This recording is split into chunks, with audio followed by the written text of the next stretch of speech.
Olá! Hoje a gente vai fundo em alguns trechos de Pactos Narcísicos no Racismo, sabe? Um estudo muito importante da Maria Aparecida Silva Bento. Ela investiga como a desigualdade racial continua firme no ambiente de trabalho aqui no Brasil. E o foco é numa coisa que, muitas vezes passa batido, a tal da branquitude. E também aqueles acordos, tipo, silenciosos que sustentam isso tudo. Nossa missão aqui é desvendar um pouco esses conceitos e os exemplos que a autora traz. Principalmente como o poder e até a subjetividade, sabe? Moldam as chances de negros e brancos nas organizações. Certo? Vamos lá. O estudo já começa definindo branquitude. E é interessante porque não é só a cor da pele, né? Não, de jeito nenhum. Vai bem além disso. É, na verdade, uma posição de poder, sabe? Racial, claro, mas também econômico, político. E o ponto-chave é que, por não precisar ser nomeada, ela acaba virando a norma, o padrão invisível. Invisível. Isso. E muitas vezes opera justamente pelo silêncio, pela negação das vantagens que ela traz. A autora argumenta que essa invisibilidade é algo ativamente mantido. E como que se mantém isso? A autora fala dos pactos narcísicos. O que seria isso exatamente nesses ambientes de trabalho? Olha, são como alianças não ditas, sabe? Acordos velados, principalmente entre pessoas brancas, para meio que proteger esses privilégios raciais. Isso aparece de várias formas. Às vezes é negar que o racismo ainda existe de forma forte hoje. Ou então, projetar estereótipos negativos em colegas negros. E tem um ponto sutil que o estudo mostra. Por exemplo, um gestor que hesita em promover um profissional negro super qualificado. Talvez por um medo inconsciente, sabe? De quebrar um certo equilíbrio ali, ou de como os outros pares brancos vão ver isso. É um jeito silencioso de manter as coisas como estão. Entendi. E isso me faz pensar como é que essas ideias mais abstratas aparecem no dia a dia, na prática.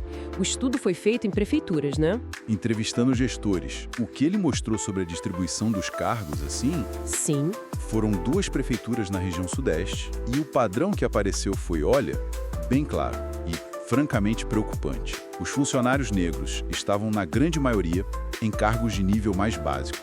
Aqueles com salários menores, que exigem menos escolaridade formal, tipo auxiliar de serviço, braçal.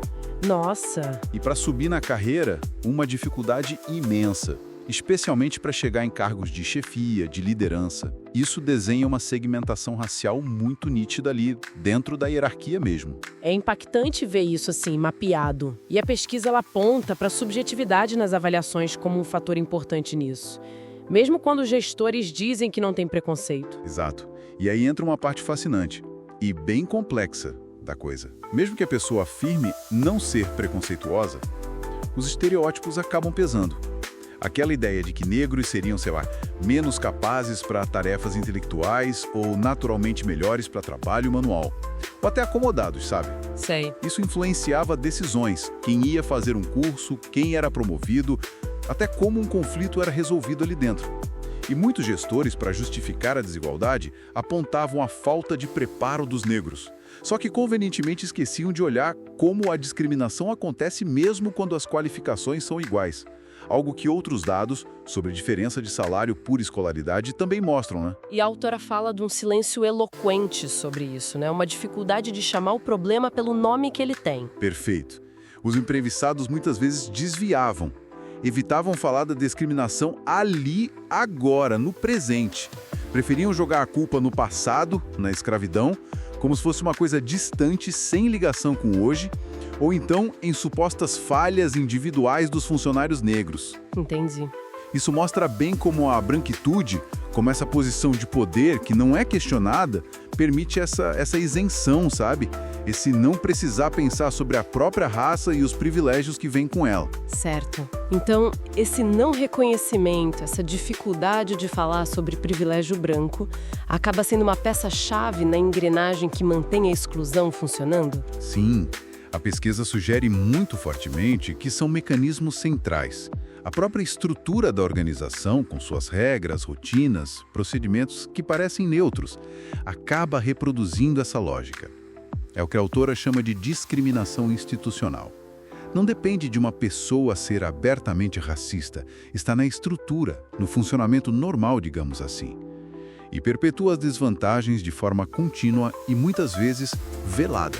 Então, para a gente amarrar aqui nossa conversa, o trabalho da Maria Aparecida Silva Bento mostra que a desigualdade racial nas organizações não é só uma herança do passado, né?